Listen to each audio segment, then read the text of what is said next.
Pernah nggak lu ngerasa kayak cuma jadi cadangan buat cewek lu?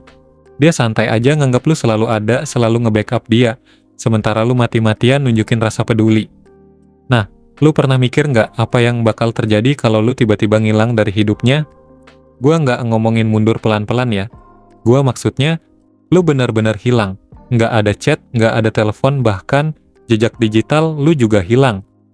Apa yang sebenarnya bakal dia rasain kalau lu benar-benar nggak ada di dunia dia sekarang? Orang tuh sekarang gampang banget nganggap remeh keberadaan orang lain. Lu ada buat dia kapan aja, tapi dia, ya gitu deh. Kadang lu cuma jadi opsi kedua, bro. Jadi gimana kalau kita balik keadaannya? Lu pergi aja tanpa bilang apa-apa, dan gua berani jamin itu bakal bikin dunianya berantakan. Welcome ke obrolan yang menurut gua perlu banget lu dengar hari ini. Kalau lu pernah ada di hubungan atau situasi di mana lu diperlakukan kayak pelengkap doang, video ini buat lu. Hari ini kita bakal bahas konsep yang gua bilang powerful banget. Apa yang cewek itu benar-benar rasain pas lu ngilang dari hidupnya. Ada 9 tahap emosi yang dia bakal alami. Dan lu harus tahu apa yang terjadi di setiap tahap itu. Percaya bro, kalau lu denger ini sampai habis, lu bakal paham kenapa kadang langkah paling bijak adalah pergi dan nggak pernah nengok ke belakang lagi. Kalau lu udah siap buat sadar nilai diri lu, kalau lu udah capek jadi cadangan, tulis di kolom komentar, gue selesai jadi pilihan. Karena bro, habis ini lu bakal keluar sebagai versi terbaik dari diri lu sendiri. Oke, kita mulai. Yang pertama, rasa ditolak yang menyakitkan. Cewek lu nggak pernah nyangka lu bakal ngilang beneran. Di otaknya, lu tuh kayak default. Orang yang bakal selalu ada buat dia no matter what. Lu yang ngatur waktu buat ketemu, lu yang ngajak jalan duluan, lu yang peduli lebih dulu. Tapi tiba-tiba lu hilang. Dan itu bikin dia shock. Lu tahu pepatah, kita baru sadar apa yang kita punya setelah hilang? Itu persis yang dia rasain. Tapi ini lebih dari sekadar kehilangan fisik. Pas lu pergi, lu juga bawa semua yang lu wakilin. Kenyamanan, validasi, dan perasaan kalau ada seseorang yang selalu peduli. Dan bro, ini bikin dia ngerasa ditolak. Tapi bukan penolakan ringan. Ini nyampe ke hati dalam banget. Dia mulai sadar ternyata dia nggak punya kontrol atas lu. Biasanya orang yang tahu seseorang bakal selalu ada itu cenderung ngeremehin. Lu jadi kayak jaring pengaman bro, tapi sekarang jaring itu udah lu tarik, dan dia jatuh. Pas dia mulai panik, itu tanda dia sadar kehilangan lu adalah kesalahan terbesar yang dia buat. Yang kedua, kekosongan yang mencekam. Setelah rasa ditolak itu mulai berkurang, dia masuk ke tahap berikutnya, ngerasa hampa. Awalnya mungkin dia mikir, dia pergi nggak masalah. Tapi ternyata kenyataannya beda banget. Tanpa lu, dia mulai ngerasa ada yang kurang. Lu tahu nggak? Lu itu sebenarnya bawa banyak hal ke hidup dia. Energi, kehangatan, stabilitas emosional, dan sekarang semua itu hilang. Hari-harinya jadi biasa aja, monoton. Dia mulai sadar kalau kehadiran lo itu bikin hidup dia lebih berarti. Tapi bro, yang paling lucu, dia nggak sadar semua itu pas lu masih ada. Ironis banget kan? Yang ketiga, rasa penasaran yang membakar. Setelah rasa kehilangan mulai masuk ke pikirannya, rasa penasaran itu muncul. Dan ini bro, jadi tahap yang bisa bikin dia hampir gila. Kenapa? Karena lu udah jadi misteri buat dia. Dulu dia tahu segalanya tentang lu. Lu selalu kasih kabar, lu yang dulu sering ngechat duluan, lu yang selalu ada kapanpun dia butuh. Tapi sekarang nggak ada apa-apa. Lu tiba-tiba hilang kayak angin. Dia mulai mikir, kamu lagi di mana? Sama siapa? Kamu bahagia nggak tanpa aku?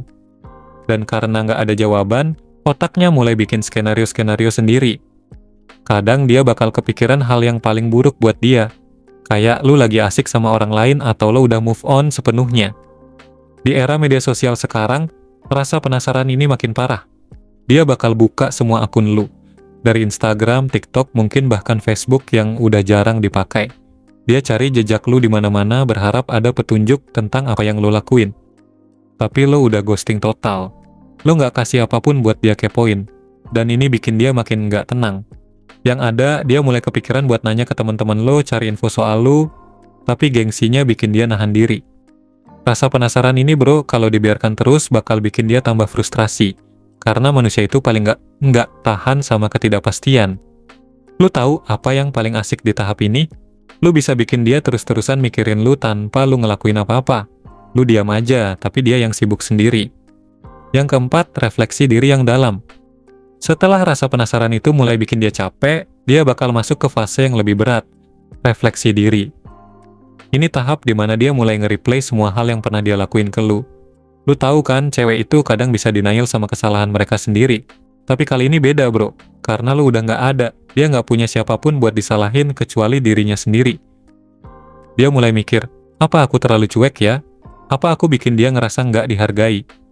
Semua kenangan masa lalu lo bakal diputar ulang di kepalanya. Mulai dari kapan dia nge-read chat lo tanpa balas, sampai momen dimana dia lebih milih jalan sama teman-temannya daripada sama lo. Dan yang lebih nyakitin buat dia adalah kenyataan bahwa lo selalu ada, tapi dia malah nganggap itu biasa aja. Refleksi diri ini bro, nggak cuma bikin dia nyesal, tapi juga bikin dia sadar betapa pentingnya kehadiran lo dulu. Lo jadi kayak cermin yang ngasih tahu dia bahwa sikap dia selama ini salah besar. Dan rasa bersalah ini bakal terus menghantui dia setiap kali dia kepikiran soal lu. Yang kelima, dorongan buat ngejar lu. Setelah refleksi diri itu makin dalam, dia mulai berubah dari mikir ke tindakan. Disinilah tahap dia mulai ngejar lu lagi.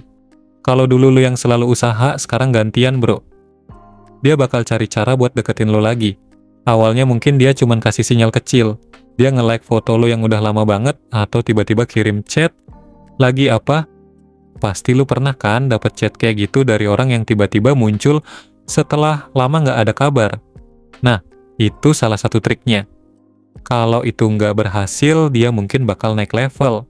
Kirim pesan panjang tentang betapa dia kangen sama lu, atau bahkan ngajak ketemuan dengan alasan cuman mau ngobrol. Tapi tahu nggak, ini semua adalah cara dia buat ngeklaim kontrol atas situasi. Dan di tahap ini, lu yang pegang kendali. Jangan buru-buru kasih respons bro. Lu harus tunjukin kalau lu nggak gampang dipermainkan lagi. Yang keenam, antara lega dan penyesalan. Ini bagian yang tricky. Mungkin dia merasa lega kayak akhirnya aku punya waktu buat diri sendiri. Mungkin dia ngerasa bebas bisa ngelakuin apa aja tanpa mikirin lu. Tapi lu tahu apa? Rasa lega itu cuma sementara bro. Semakin lama dia bakal ngerasa ada yang salah. Kebebasan yang dia kira bakal bikin dia bahagia malah terasa kosong, kayak makan makanan enak tapi nggak kenyang. Dia mulai sadar kalau hal-hal kecil yang dulu lu lakuin, buat dia ternyata berarti banget. Kayak cara lu selalu dengerin dia, atau cara lu bikin dia ngerasa spesial. Penyesalan itu bakal muncul pelan-pelan, dan pas rasa nyesal itu masuk, dia bakal mulai mikir, kenapa aku ngelepasin dia, kenapa aku nggak menghargai dia. Di titik ini bro, dia tahu dia kehilangan sesuatu yang nggak bakal dia dapetin lagi dari orang lain. Yang ketujuh, game dimulai. Sekarang dia mulai panik, dan orang yang panik bro biasanya bakal nyoba segala cara buat ngontrol situasi lagi. Ini momen dimana dia mulai main game manipulasi. Lu bakal lihat dia ngepost foto selfie sok bahagia, atau update status ambigu kayak, hidupku sekarang jauh lebih baik. Tapi lu tahu kan, itu semua palsu. Tujuannya cuma satu, bikin lu mikir kalau dia baik-baik aja tanpa lu. Berharap lu bakal ngejar dia lagi. Tapi di sini lu harus kuat. Jangan kasih dia reaksi apapun. Karena semakin lu cuek, semakin dia frustrasi. Yang kedelapan, beratnya keheningan lu. Keheningan lu itu bro, senjata paling mematikan. Lu nggak bilang apa-apa, nggak ngelakuin apa-apa, tapi dampaknya gede banget buat dia. Orang itu nggak tahan sama hening. Dia mulai mikir, kenapa dia nggak hubungin gue? Apa dia udah lupa sama gue? Dan pertanyaan-pertanyaan ini terus-terusan muncul di otaknya. Dia bakal terus-terusan ngecek HP, berharap ada chat atau notifikasi dari lu, tapi nggak ada. Dan itu bikin dia makin gelisah. Di sini dia mulai sadar kalau kehilangan itu lebih nyakitin daripada apapun yang pernah dia rasain. Yang kesembilan, ketakutan kehilangan lu selamanya. Akhirnya dia mulai benar-benar takut. Takut lu udah move on. Takut lu bahagia sama orang lain. Di otaknya, dia ngebayangin lu lagi ketawa bareng cewek baru, jalan-jalan, bikin kenangan baru. Dan itu bikin dia nggak bisa tidur. Ketakutan ini bikin dia ngelakuin hal-hal yang mungkin nggak pernah dia bayangin sebelumnya. Dia bakal kirim chat panjang, minta maaf, bahkan mungkin ngajak ketemuan buat ngemis kesempatan kedua. Tapi di titik ini bro, lu yang pegang kendali. Lu udah lebih kuat, lebih mandiri, dan lu tahu kalau lu nggak butuh dia lagi buat bahagia. Intinya, Lu udah tahu sekarang apa yang mereka rasain pas lu ngilang. Tapi yang paling penting dari semua ini adalah lu sadar kalau lu berharga. Dan lu nggak butuh validasi dari siapapun buat ngerasa cukup. Jadi mulai sekarang pegang kendali atas hidup lu. Dan jangan kasih ruang buat orang yang cuman nganggap lu cadangan. Ingat, lu bukan opsi, lu prioritas. Itu aja bro, tetap kuat, tetap melangkah, dan sampai jumpa di video berikutnya. Terima kasih, semoga bermanfaat.